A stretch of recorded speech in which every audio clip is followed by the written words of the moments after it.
There's a reason people argue about Brandy. Not because she isn't great, but because a lot of people don't know what they are listening for.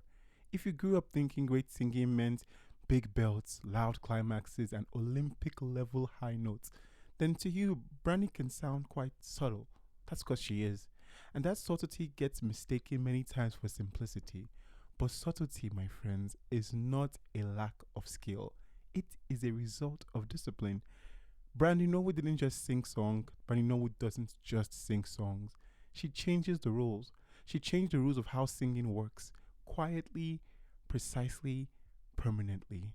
This is Losing the Plot, and today we're talking about the vocal Bible. You guys, today's episode, let me tell you something now.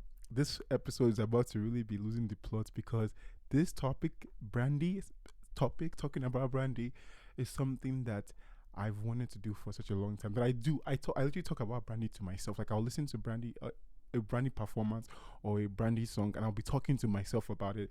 This episodes like this is why I have a podcast. I'm so serious, and because I realized that whenever I'm talking about an episode like this one and the last episode, I mean, I'm passionate about all the episodes I make, obviously, but some more than others. My brain is going to be even more scattered brain than usual. So you're going to really have to stay with me on this one. Like you guys are going to actually have to. It's going to be a ride, this one. But this is something I want to talk about for the longest time, and a lot of some of what I would say is something that's already out in the world and people already say, and some of it is some of my own thinking from ruminating about the topic of Brandy the singer, Brandy's influence for such a long time. So this is just like a warning, a warning to just stay with me because it's going to be quite the ride. It really is going to be quite the ride. So before we go on any further, before we start the conversation, please, I will beg you, whatever platform you're listening to this on, please follow the show, subscribe wherever you're listening. And if you're a singer, producer, or musician, this episode is especially for you. So please comment, argue, add your takes.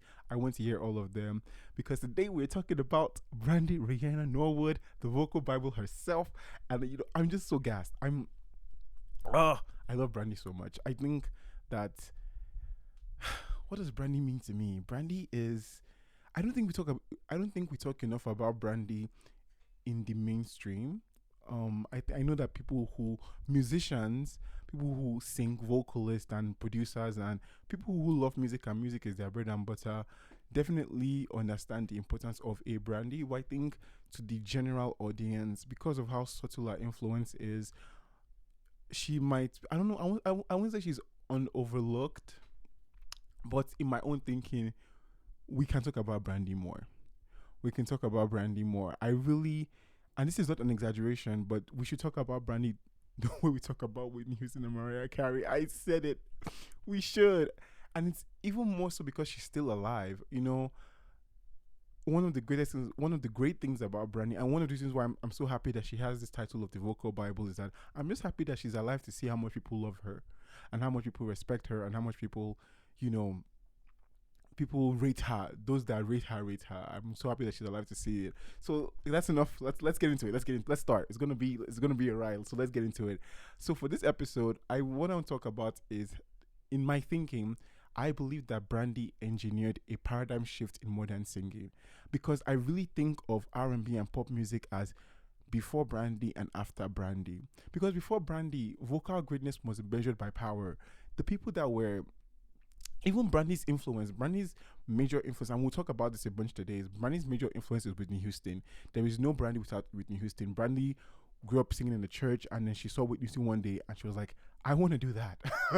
It's the same thing with Beyonce and Michael Jackson. There's no Michael Jackson. There's no Beyonce without Michael Jackson. Beyonce is watching TV one day. She sees the Jackson 5. She sees Michael Jackson. Says, I want to do what he's doing," and that was Whitney for Brandy. And Brandy grew up in an era where to be a female pop singer or R&B singer, especially R&B, but even the pop girls, like to be a female pop singer in the time when Brandy was growing up and listening to music, you needed to know how to sing. You needed to know how to sing the house down. Boots. There was no option. There was nothing to get around it. Also because of how pop music worked back then, a lot of the divas and the queens and whatnot, There are songs. Some of them had their songs written for them. A number of them had their songs written for them, and even those who wrote their own things, like Mariah Carey wrote her own stuff. The technical prowess needed to sing those songs was a very high bar. So you didn't need to know how to sing. And Brandy, and this is where I think this is to me Brandy's influence. Brandy learned those techniques. She really did. She learned how to sing the way the people that she grew up listening to knew how to sing.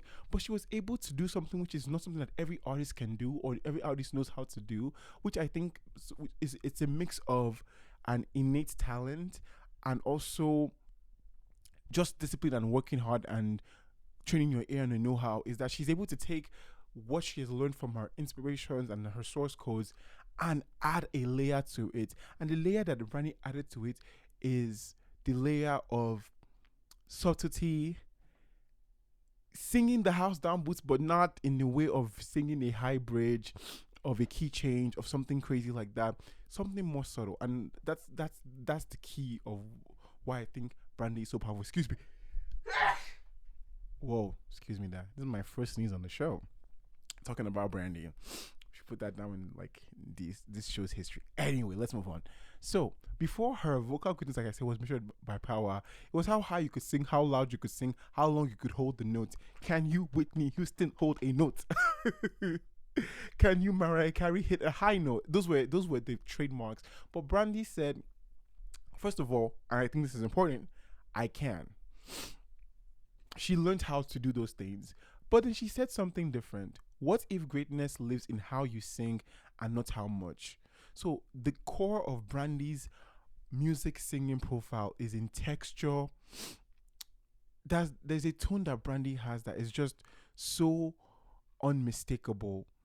And the more we talk about, we can't talk about Brandy without talking about her tone, and it's that tone that, because if you listen again, it's very, which is why I think we don't talk about Brandy enough, is that when I'm listening to music, and I listen to music from all years, all decades, all eras, I really do hear a before Brandy and an after Brandy. Because when you're listening to music and singers who came out before Brandy Norwood, there's a, and this is not for everybody, obviously, because obviously we've had people like Tina Turner in the grain in the conversation for years before Brandy and whatnot.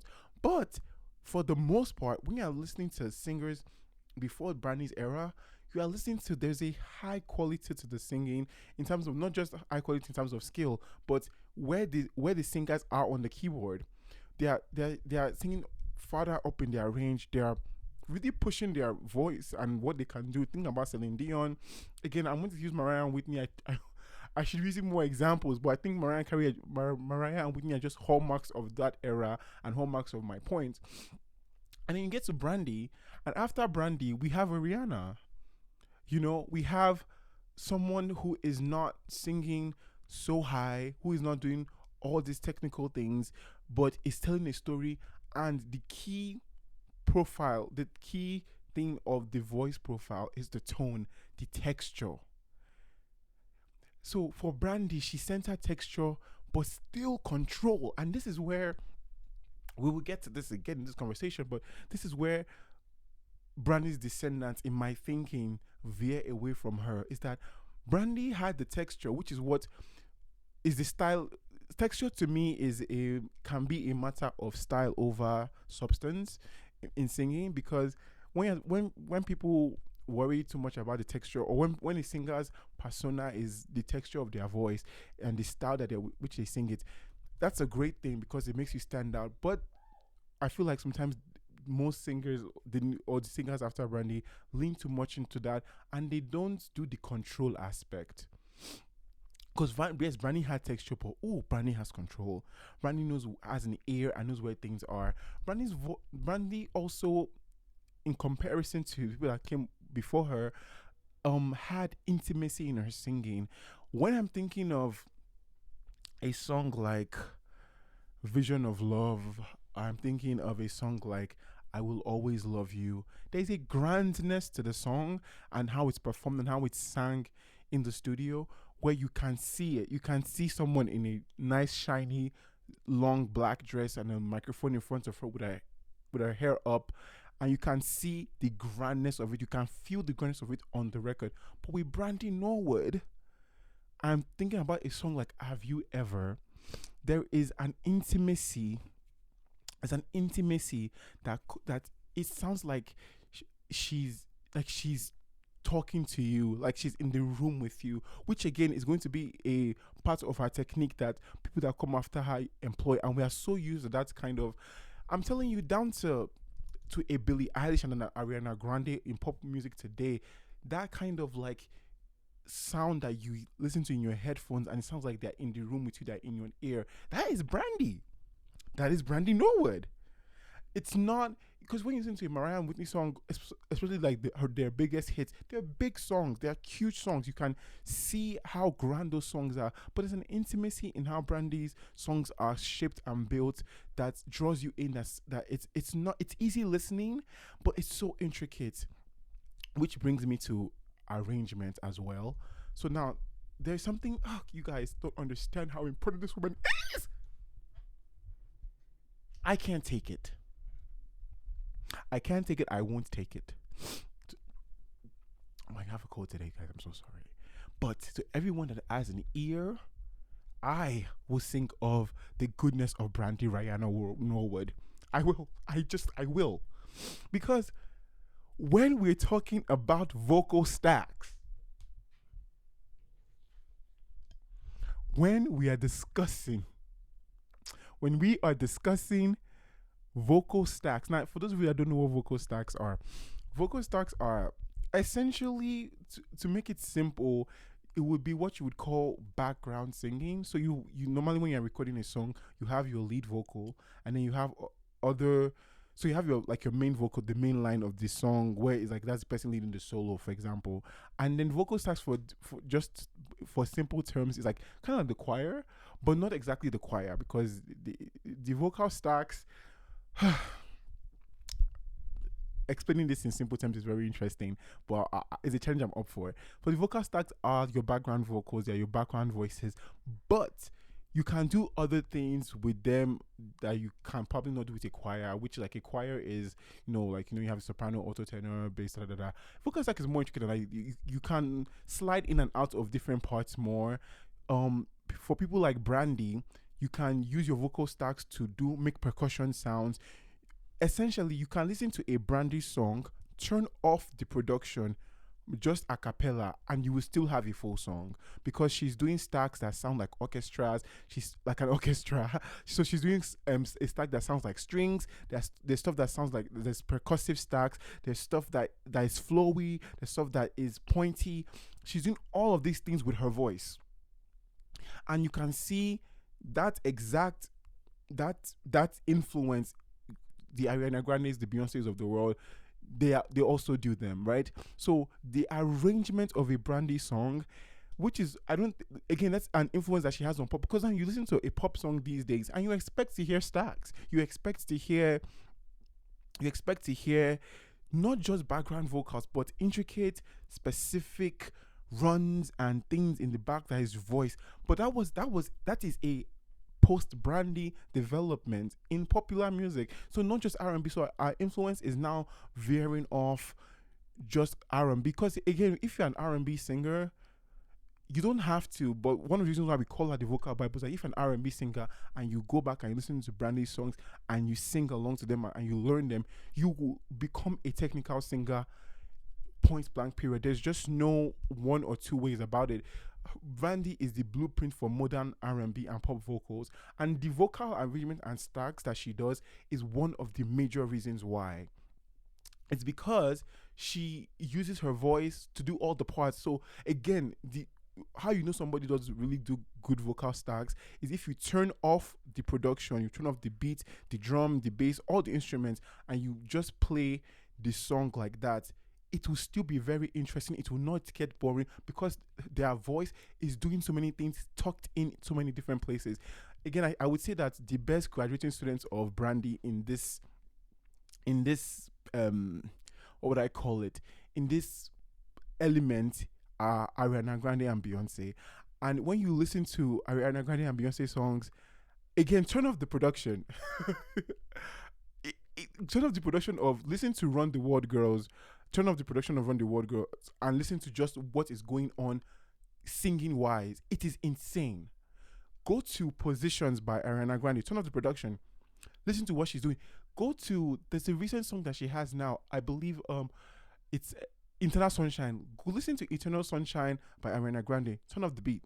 Play the acapella. Still very interesting, still very layered, still very textured, still very just great. Because apart from her lead vocal and supporting things, there are stacks there. Those stacks are doing things. That is Brandy. So let's move again. So I talked about the textual control, intimacy, arrangement. Now, emotion through restraint is one of the, and this to me is all of Brandy's influences, and this is how you know that they are specific to her, and this is why I give her credit to it. And anyone, again, I'm making very clear that these are my opinions, and I'm trying to show you why. I'm trying to support my opinions through what I'm saying. But if you think differently, please let me know. Comment, send me an email, whatever it is. I'm down to be. I can be wrong. There may be somebody in popular music and R&B history that I've missed. I don't know everything. I don't know everything. I just have a microphone and thoughts. So if I'm wrong, please correct me. But all of these things that I'm giving Brandy credit for, they are all intertwined. Like if you think about them, you can't think about them separately. You think about them as a whole. And the only person who has all these holes, all these parts together in a whole is her. Back to the arrangement thing for 1 second. I can't give Whitney and Mariah I can't give them credit for stacks because I've heard Whitney and Mariah songs. It's about the lead vocal. It's about the Whitney, the Mariah of the song. Yes, they have background singers and they have the background singers and have parts, but those are more choir reminiscent parts. They're more, this is a tenor part, this is a soprano part, an alto part, this is a 3-part harmony. A stack is a bit more than that in arrangement. It pushes the needle on that. And I'm thinking of iconic stacks. I'm thinking of Brandy Norwood. Of course, there are people that have come after her that have really, again, she has best graduating students in her class. But I'm thinking of that. And that leads me to emotion through restraint. And back again to before Brandy and after Brandy. When you are back before Brandy, when you are trying to show emotion in a song, there is restraint in your vocal ability for sure. Like you are, but listen to all the Man I Need by Whitney Houston. Yeah. Now there's a lot of emotion in that song, but Whitney goes there, which is the through line of singers before Brandy. When we need to really show you emotion, when we think about All by Myself by Celine Dion, for example, let me not use just the black girls. Let me pull up one of the pop vocal houses here. Celine Dion's All by Myself. When Celine is going to that bridge, there's a key change. Very David Foster, very who was the person that is very Clive Davis, when we want to show emotion, we take the key up. And mind you, the key that they're already singing in is already way up there. And then they take it even farther. And they take it farther, they do a run that's crazy, and they go farther. That was how you showed emotion and how you showed expansion before Brandy. But with Brandy, there's emotion through restraint. And when I'm thinking of emotion through restraint, I have to think about one of my favorite songs of all time, which is Almost Doesn't Count by Brandy. Whew. Whew. What a song, you guys. Almost doesn't. If you haven't, honestly, I don't know. This is going to be a hard episode to appreciate if you're not a musician, I think. Because one of the reasons why I made this episode was because one day I was on TikTok and I saw someone say, why do we call Brandy the vocal Bible? And I gasped. And I looked in the comment section and all I saw was blasphemy. All I saw was blasphemy. Things that should strike people down dead. Things that people should be prosecuted for, executed about. I saw with my eyes blasphemous comments. I don't know about her being the vocal Bible. Maybe the vocal pamphlet. The vocal pamphlet? Brandy Norwood?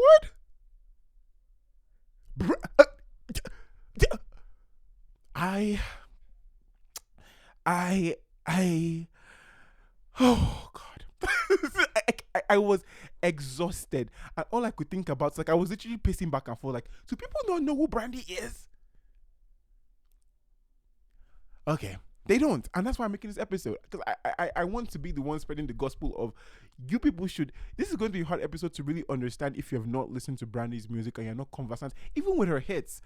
It's going to be a hard episode to appreciate, and if you don't have a certain ear as well, which is why when people that are not musicians, and I feel like it's mostly people that who don't make music that say things like that, people that are just like regular music listeners, they're like, oh, I don't get it. But real musicians, I think, is it was real musicians that gave Brandy the title of vocal bible. So I think it makes sense that there's something that the general public doesn't appreciate, and that's, I guess, fine. I don't know if it's fine, but it's what it is. It is what it is. If you, what you don't know, you don't know. Understand? And that's why you have podcasts like this to tell y'all that y'all don't know stuff. And you know what? It is what it is. It is what it is. It's not fine, but it's okay. Word to Whitney. Okay. So emotion through restraint, like I was saying, almost doesn't count is a good example of this. It almost doesn't count. Brandy is heartbroken. First of all, the lyrics and the production of that song, again, before Brandy, after Brandy, that song is an R&B slow burn track from the 90s, I believe. But even around the time that Brandy was releasing music, we had songs like "The One I Gave My Heart to" by Aaliyah, which is, I would say, a similar vibe. But even on Aaliyah's song, Aaliyah, she goes there when she can, how she can. She does go there, but almost doesn't count. Brandy stays in your ear, and there's like this 1 million Brandys talking to you, and the way she stacks the vocals, the way she sings, again, this is going to pave the way for the Billie Eilish's and the Rihanna Grandes of the world. She's close to the microphone, she's singing, and I'm thinking specifically of a run that she does towards the end of the song when they're repeating the chorus, where you can hear that she can go there, but she brings herself into the, and I can't keep on. Like, she's still doing the ad libbing, she's still, but it's restrained. And to me, I think I've said it on this podcast before that I always find singing with restrained emotion to be more powerful than the regular belt, because again, it's like when someone is acting and there's is a scene where they're sad, and you can see them fighting the tears as opposed to just crying. I find that fighting of the tears to be a more compelling performance than just crying. If there's something really human and very hard about, I'm in pain, I'm suffering, I have emotion, I'm hurt, and I'm still not one with the hurt. So I'm still trying to resist it, as opposed to, I'm in pain, woe is me. And Brand, that's a through line in Brandy's singing and her vocal style, where she uses all the instruments in her voice to her disposal, and she's able to show. Someone I think about when I think about restrained singing in the new age is Cynthia Erivo, because Cynthia Erivo also makes some choices where she could go for the jugular, and she does, from time to time. Cynthia can, yeah, y'all have seen Wicked. Like, let's not do that. I honestly think that we're talking about Cynthia Erivo in my thinking, in 10 years, in a decade from now, or a couple years from now, we'll talk about Cynthia Erivo singing in a similar way. And I think we'll talk about Cynthia Erivo singing influence on Broadway in a similar way. But let me not get ahead of myself. Let's wait for that time to come. But yeah, Brandy's emotion, restraints the emotion when she's singing, is just so, it's just so powerful. It's so singular, because again, before her, you just went for the notes, just went for the crying, but fighting the cry and holding back and choosing, and this is where skill comes in. This is where technique comes in. Is that you have to know what parts of your voice you want to implement to get that done, to show that restraint. So she uses her mixed voice a lot, as opposed to just using regular head. So she has a very strong middle. The middle of her voice is really, really strong, and she goes there often to show that restraint. And I think before Brandy and after Brandy, the singers that came before Brandy, there comes a time in their careers, because you obviously your voice is an instrument. At some point, it's not always going to do what it has done in the past, right? Your voice, especially both men and women, to be fair, have peak seasons for their voice and peak years for their voice, and then there's a natural decline that happens. And for women, things that can induce that decline: pregnancy, aging, menopause, like taurine, stress. So many, all these things can reduce the quality of your voice. And obviously, people that do drugs, that smoke, all those things, they will add up. But because before Brandy, for you to show emotional, the kind of songs that you had to sing to be a pop R&B diva, they were such hard songs to sing technically, and they demanded so much from the voice. When these women, which reach another point of their career, they're not able to sing the songs. They're not able to sing the songs. They sometimes will bring the key down. Sometimes you just have to lip sync them, because you have made a song that is so difficult to sing that your voice won't be able to sustain forever. But Brandy Norwood, go watch a recent video of Brandy singing Almost Doesn't Count or Have You Ever. Still as classic, in fact, better than it was before. And it's because the way she built those songs then did not rely on the song being such a big belter, such a crazy, because of how intimate and intricate she arranged the songs and sings the song, and because of that restrained control, that restraint of emotion, it helps her preserve her song. She can sing those songs longer than other people that have different kinds of those other types of songs, because innately the original does not require you to do this Olympic level of belting and straining. There is a lot of skill in it. I think that's why people get it mixed up, that because she doesn't always belt and always this. It's a harder choice to make. Like I said, it's harder for you to portray someone who is fighting tears than someone who is crying. But fighting tears is a safer and more vocal preserving technique, if that makes any sense. So yeah, those are some of those are some of the ways Brandy's voice has become the blueprint of modern pop and R&B records, and that's why we call her the vocal Bible. And like I said before, not just fans, it's people that really know music that call Brandy the vocal Bible. Professionals, people who do this. And we have a couple of minutes, we're deep into this episode now, and I want to just say that this episode is not a biography of Brandy Norwood. You can find that somewhere else. I'm talking specifically about her influence on R&B and pop music as we have it today. So I just want to, if I here to hear about, I don't know, where she was born, not here. That's what we're talking about today. So I want to talk about. I feel like I've kind of laid the structure down as to how Brandy has influenced the music that we listen to today. I want to talk about Brandy's influence, and I feel I love music so much, man, but I understand it. I get it, because Brandy's influence is none other than one Whitney Elizabeth Houston. Now, let me tell you something about Whitney Houston. That's my auntie. I love Whitney so. Whitney should still be with us today. Sometimes I'll just like, you would think I knew her personally. Like, I'll just be watching a Whitney video. I'm like, this woman should still be here. This woman should still be here, because you can't talk about Brandy without talking about Whitney Houston, but you can't talk about a lot of people without talking about Whitney Houston. Brandy is not even the fact that Whitney influenced one of the people that would influence pop music is kind of like a given, because Whitney influenced everybody. So it's not even Brandy. It's just that it was Brandy, but it was going to be somebody. There are a lot of people that we won't have without Whitney Houston, and that's because Whitney was the gold standard, not just culturally. Because Whitney, of course, is like a huge R&B singer, a huge pop star. She's one of the greatest, she's one of the most iconic. But technically, and this is where Brandy's children are lacking. You see how Whitney's child is still a technical mastermind? Brandy's kids, they don't. And I'm talking about Brandy's biological kids, because Brandy, I think, only has one daughter, and Brandy's daughter can sing very well. Thank you very much. I'm talking about Brandy's children in the zeitgeist, because the first thing that, apart from tone and voice and clarity and all those things. Pitch control. Uh oh.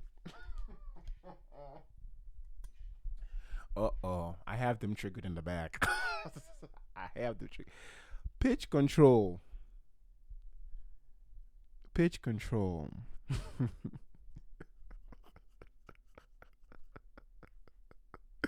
There's a video clip of Whitney complaining about is another singer song, and she's like, "Mama, she's off key on the record. How you gonna be off key on the record?" Whitney did not play those games. Whitney did not play those games.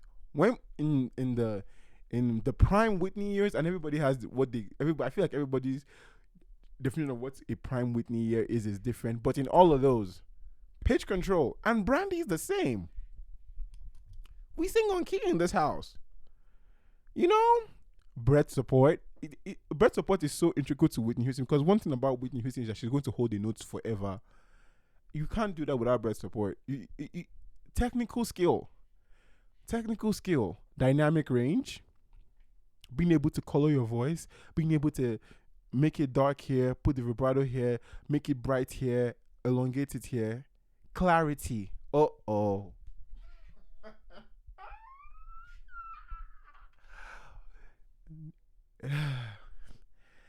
You know, hey, nobody should come and attack me now. I'm just in this capacity. I'm functioning as a music historian. Nobody should come and pull up my own songs and be like, "You look at you and your big man." Hey, let's not do that. Let's not get ahead of ourselves. That's kind of mean. I'm just saying that some of the things I mentioned here, I don't see them on the charts. I don't see them on the Billboard on 100 today. Clarity, by clarity, I mean that when Whitney Houston sings a song, I can hear what she's saying without having to look up the lyrics.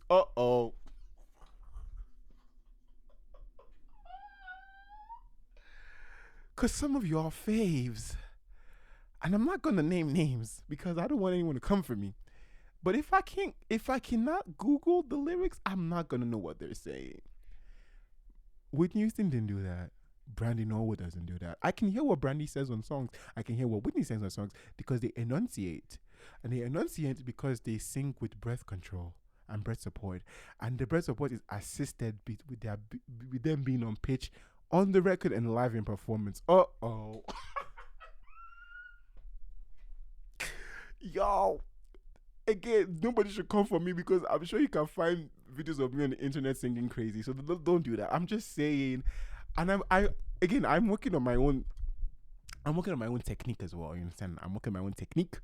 You know, anyone that has grown up, anyone that has grown up on singing in churches and whatever, you know that sometimes church singing is not the healthiest singing, and it's also, you know, sometimes it depends on who is your music director. Church singing can require you to do interesting things, and then when you take vocal lessons like I've been taking for the past year, you learn, I shouldn't have been doing that. So these things are important. I'm just laughing because, again, mind you, if anybody wants to attack me, there's no way I would be on Billboard Hot 100 sounding crazy. I'm just saying. If I was where some of your faves are with the resources that your faves have, I wouldn't be sounding like your faves. Because with the small resources, the little coins in my pocket, I take my leg down to the vocal classes and I take them. Yeah. Because sometimes it's really inexcusable when you hear people live. There's no pitch, there's no breath support, there's no dynamism in range, definitely no clarity. There's no clarity on the actual record itself. And we've kind of lost all of these techniques to style. Because I think that one of the problems with the post-Brandy era is that people post-Brandy were listening for her style and not trying to figure out her technique. So they just copied and that's not about Brandy and Whitney, that Brandy studied Whitney very closely, and that's important because Brandy did not attempt to out Whitney. She internalized the discipline of what it took to become a Whitney Houston in terms of Whitney's technical prowess and made it her own. Brandy and Whitney don't have the exact same range, but you can still hear Whitney's influence in Brandy. Like I said, you can hear Whitney's influence in everybody just because Whitney was just so overarching that there are people that may not even have listened to Whitney Houston that have her influence. That's how overarching Whitney's influence is. However, Brandy specifically, Brandy listened to Whitney and said, I don't have that range. I'm not going to do all of that, but I'm going to take the technical skill and take it to my own tone and adapt it. And that's one of the reasons why because she changed our listening palette. Because you listen to Brandy's and you're like, oh, it's not coming from me, it's not attacking me, but I still feel drawn to it and still technically excellent. I want this. And then for the people that are smart and the people that care about the arts, because not every singer is a vocalist, right? Not every singer is a live performer even. So every singer kind of picks their own what they want to focus on. Everybody has their own thing that they're focusing on. But there are some singers that really care about their vocal prowess and their vocal work. And if you care about your vocal work and you listen to Brandy, then you are able to realize that, okay, I need to work on this and work on that. But if you listen to Brandy and you don't care about your vocal prowess and you just want to get her style, you can, especially in the studio, you can do anything in the studio, you know. And the problem becomes when you are live and you have to sing those songs in the real world, and there's a notable difference. Like I said, Brandy does have best graduating students. She does have. I think of Jasmine Sullivan as well. I don't think I've mentioned Jasmine Sullivan's name today.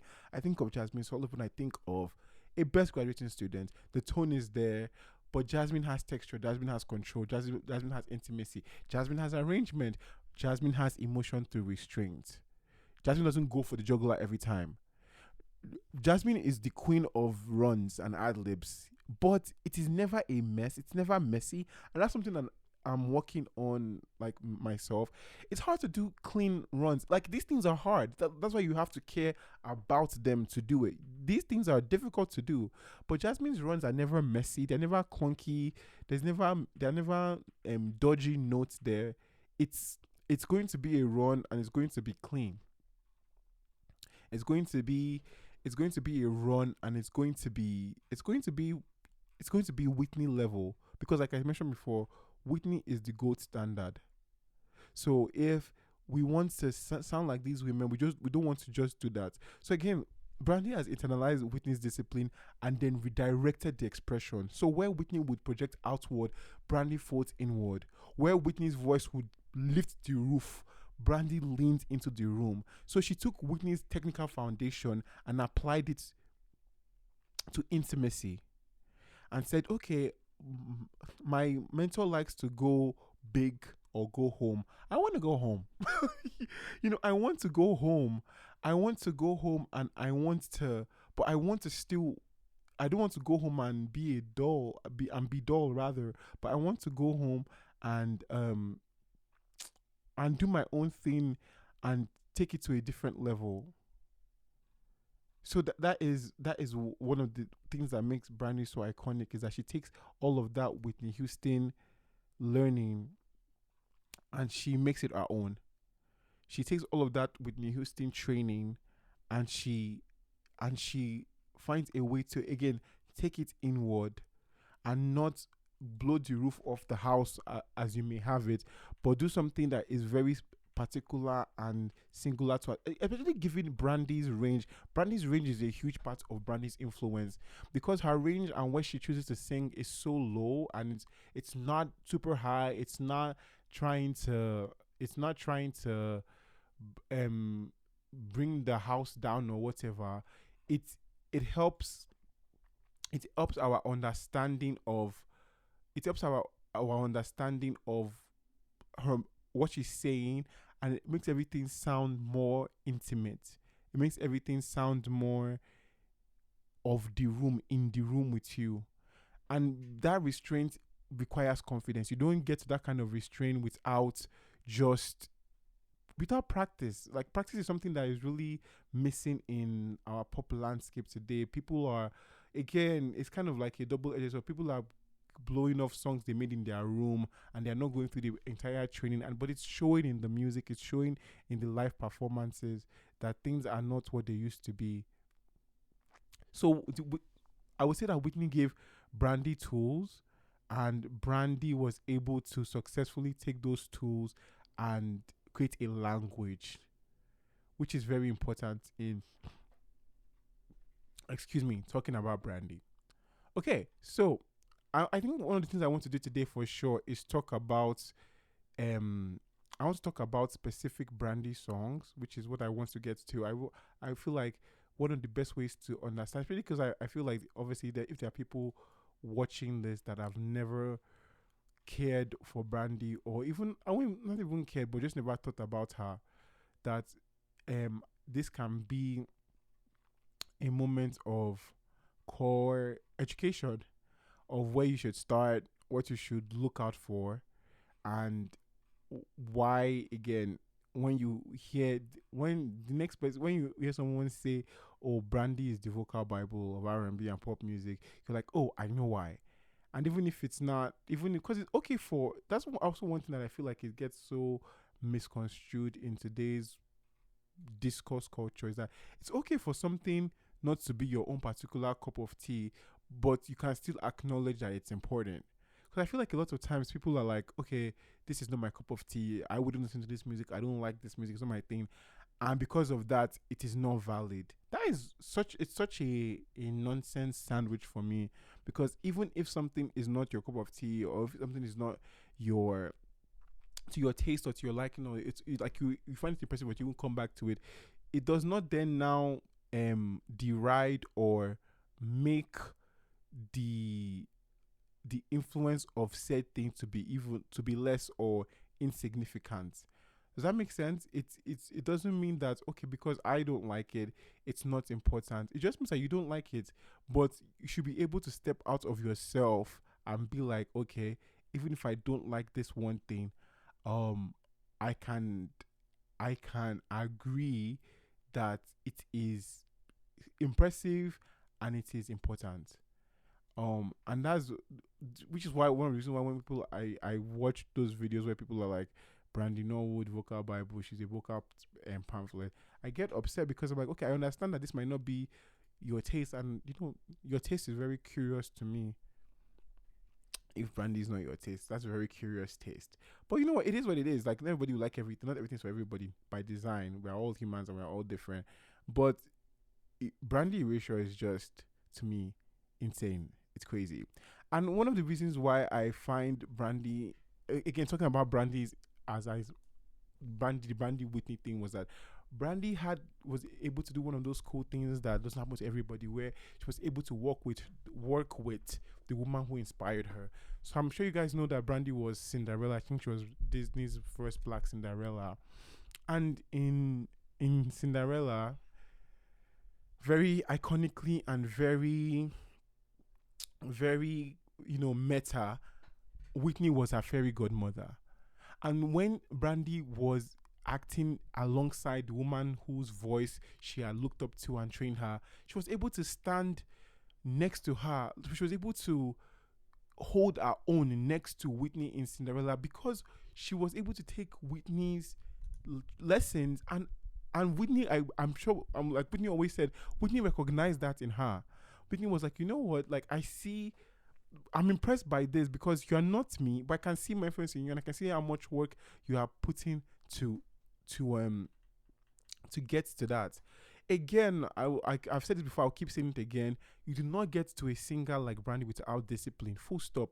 Her control is not accidental. Our runs are not casual. Everything that she does is thought out, and it's a function of repetition. One thing that I find so intriguing about Brandy is her choice of harmonies. They are they are not on instinct alone, right? And again, this is back to Brandy being a student of Whitney. She is not just a copycat, she's is an adaptation of it. You know, there is a way that she makes vocal decisions that helps her not push her voice to the limit, but still makes the songs very interesting to listen to. She has a very strong middle and lower core, and her ad libs are very just surgical. Her vibrato placement is very deliberate, and that's why people who aren't singers sometimes don't get, because all the things I've mentioned now, if you're not a singer or you don't care about vocals, they won't stand out to you. But I was listening to Brandy on the remix of Kehlani's Folded, Come on, come on, come on. You know what I'm saying? Like, again, with Brandy singing, you can turn off the production and you still have a full song. Because some things require an ear that's been trained to hear choice, right? So it's not about what you do specifically, it's about how you do it. And how Brandy chooses to go about it is singular to her. There's no artist that embodies singularity vocally like Brandy. Brandy's engineering of a paradigm shift in modern singing before her is just um it's one of those things where she shifts the goalpost for everybody as to what is now possible. Because one of the reasons, one like I said before, she has shown us that emotion does not have to be devastating. And that is very important. Like, emotion can be restrained and it can still be powerful. It can be intimate and still be very strong. Let's talk about Brandy's tone for a little. I feel like I'm talk about her tone now. Brandy has a dark, smoky, velvety timbre, and when I'm thinking about that tone, I'm thinking about Rihanna. Rihanna comes to mind specifically. I'm thinking about Tems. I'm thinking about Scissor even, where these are singers who live in their lower register. The voice sounds lived in. It's warm. It's confiding. It doesn't feel like it's almost not singing. Like, it almost feel like it's not singing. It feels more like speaking. It's like you feel spoken to. So for the technical people among us, that would make Brandy a lyric mezzo soprano. But those labels don't really matter here. What matters is that she's able to seamlessly blend her chest, her mix, and her head voice. So it's no showy breaks, it's no dramatic, it's lyric. You understand? And that's why our runs are iconic, because they're not flashy, they are very precise, they are rhythmically complex, and they are breath led. And breath led means that she has support and she's executing them with speed and clarity. She does not overpower the melody, she weaves through it. Again, which leads to her stacks, her harmony stacking. Chin, the best way I can explain it to you, people that don't really listen to music like that or understand music like that, she doesn't treat background vocals as support. She treats them as their own instruments. Again, like an orchestration. I can hear jazz influences in Brandy's music and her vocal choices, because she treats those stacks like inner voices that people can. I've thought about the Billie Eilish thing to a pop at this point, but it's basically she's doubling her voice to even make a brand new texture, and that brand new texture is the new R&B standard, obviously, and that is why, like, again, all things I'm mentioning, they're calculated. They are calculated. It's artistry. It is you knowing your craft and knowing your voice and putting in all of the hours, the 10,000 hours to get your voice to a place where it is singular, but also technique strong. Because deep, like I mentioned before, the problem with having technique built on texture and intimacy is that sometimes people don't realize that to do that properly, you still need intricate melisma, and you still need training. You still need training. You still need training. It's training is. I even plan on this being the through line, but the more I talk about her, the more I realize that she makes training seem seamless.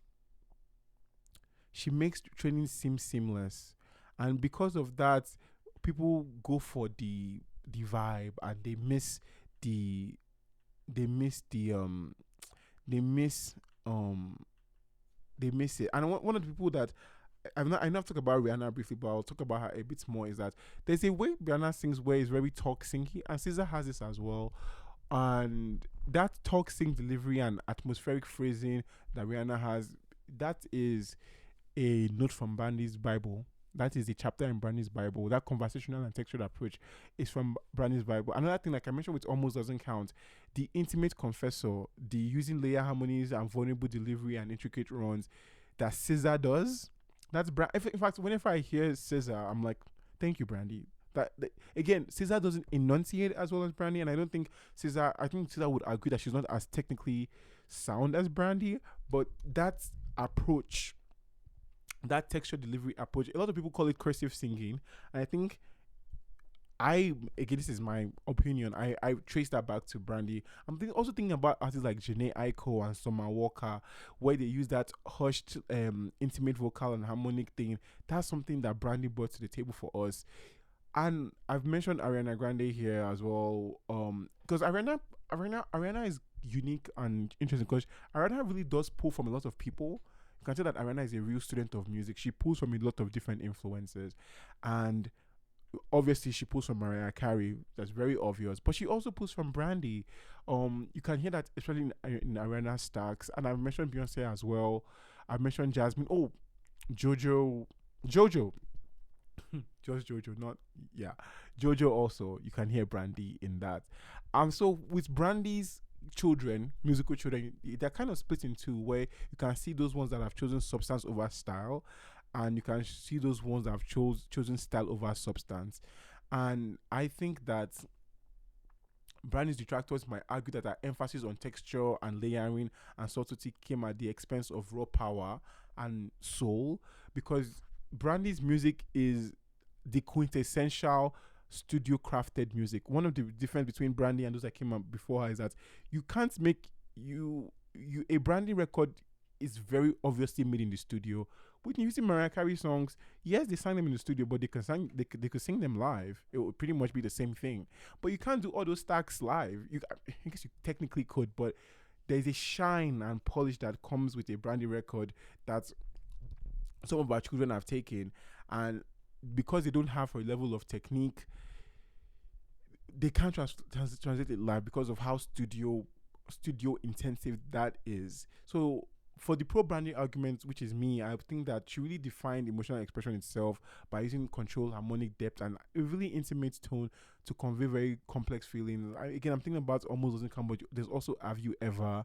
I think that she's able to teach technical mastery in service of the song, and that to me is the highest form of of artistry, is knowing what the song needs and being able to, being able to deliver that on a very specific level, not just taking one style, which is again one of my critique of our children, is that they take that one style and they use it for all the records. Brandon takes that style and she adapts it. If a song needs to be happier, the runs will be different, the harmonies will be different. If a song is sadder, the harmony will be different, the structure will be different.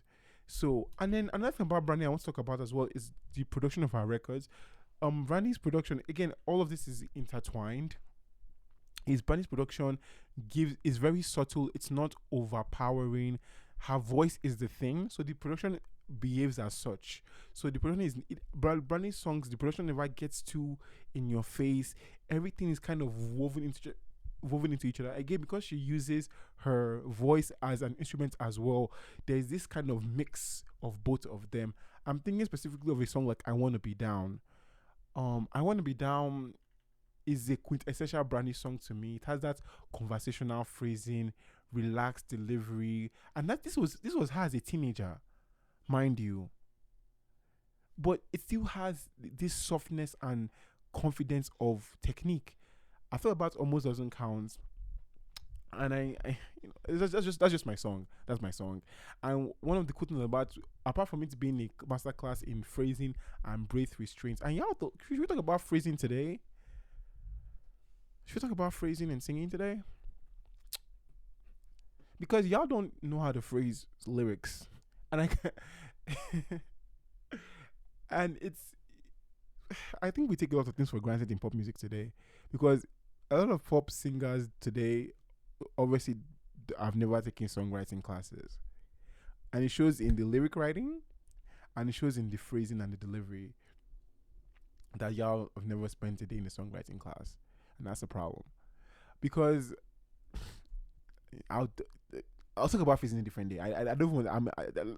Let's leave that alone for today. Let's go back to Almost Doesn't Count. But yeah, Almost Doesn't Count is essentially heartbreak without volume. And I think about it, have you ever if you're not a Brandy stan, or you are very different to Brandy, go listen to Almost Doesn't Count and Have You Ever, and just listen to those songs. And if you don't appreciate those songs, then yeah, just never mind. This is not for you. I want to talk about The Boy Is Mine for a quick second, because The Boy Is Mine shows why Brandy is Brandy. Because The Boy Is Mine is iconically a duet between Brandy and Monica, and they both have a contrast in storytelling, in how they use their voice. So Brandy has an icy control against Monica's power. So Monica is a very pointy singer, very closer to Whitney and Mariah in how she's styling her voice here. But Brandy is using that texture and harmony as tension. It's not, so why Monica is pointy, Brandy is full.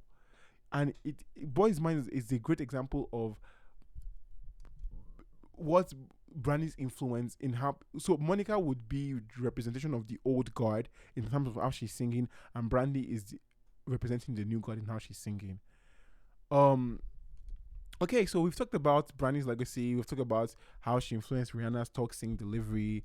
And I think let me stay on Rihanna for 10 seconds. So Rihanna is very interesting to me because my theory is that Brandy, because Rihanna is a pop star 100%, I'm like, I would say Brandy still lives in more of being an R&B icon. But I believe that Brandy really prepared our palette for Rihanna. I say that because one is their range and the vocal, the texture thing, but also because Rihanna has this island accent. Rihanna is a real chameleon in music, which means that Rihanna is able to go between R&B and pop and hip hop and reggae and all these different genres. So Rihanna is a real chameleon. She really can adapt to whatever she needs to adapt to. But in relation to this conversation, because Rihanna is range is where it's at, and because of that island twang, there's a natural cursiveness to her singing that Brandy's singing prepared us for, to understand. Because I think of that as easy listening. I think of Brandy as easy listening. The layers are just flowing. You have good headphones on. You're just going to enjoy it. And Brandy prepared us for that. But what came naturally to Rihanna in terms of range and accent, a lot of singers after her I've put on in my thinking. And I'm thinking of that cursive, man, I'm thinking of Scissor. I hear Rihanna influenced by Brandy in Scissor, where there's that lower range, but while Rihanna has it as an accent, which is just like it just she comes from Barbados, and it's way people in Barbados talk, and she has that in combination with her vocal range. People that come after her like Scissor, they now have their own kind of cursive accent, but it's not really an accent, it's just a style, right?